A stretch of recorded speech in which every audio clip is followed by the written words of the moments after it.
রায়নার দাপট, যুবরাজ বিস্ফোরণ, ধোনি ধামাকা। বুধবার চিন্নস্বামীতে টিম ইন্ডিয়ার ব্যাটিং দাপটে উড়ে গেল জন মর্গ্যানের ইংল্যান্ড।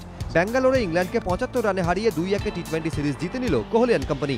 টসে জিতে এদিন ভারতকে ব্যাট করতে পাঠান মর্গ্যান। কোহলি রাহুল অল্প রানে ফেরার পর ধোনি রায়নার ব্যাটে শুরু সংহার পর্ব।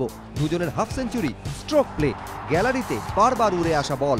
রায়নার ব্যাটে ৬৩। তিনি ফেরার পর ফের ধোনি জুবি শো। ম্যাচের ১৮তম ওভারে জুবির ব্যাটে চেনা ঝড়। বোলার ক্রিস জর্ডন যেন স্টুয়ার্ট ব্রড। ধোনি ১ রান নেওয়ার পর জুবির ব্যাট থেকে পরপর ২টি ৬, ১টি ৪ এবং ফের ওভার বাউন্ডারি। শেষে একটি সিঙ্গল। ১০ বলে ২৭ রান করে ফিরলেন জুবি। মাহির ৫৬। টি-২০তে এটি ধোনির প্রথম হাফ সেঞ্চুরি। ২০ ওভারে ২০২ তুলল টিম ইন্ডিয়া।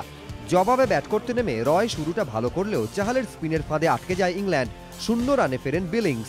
রুট ও রয় ইনিংসকে এগিয়ে নিয়ে গেলেও ৩২ রানে ফেরেন রয়। রুটের লড়াকু ৪২, ৪০-এ ফেরেন মর্গ্যান। কিন্তু শেষ পর্যন্ত চাপের মুখে ভেঙে পড়ে ইংলিশ ইনিংস। শেষ ৮ রানে পড়ে ৮ উইকেট।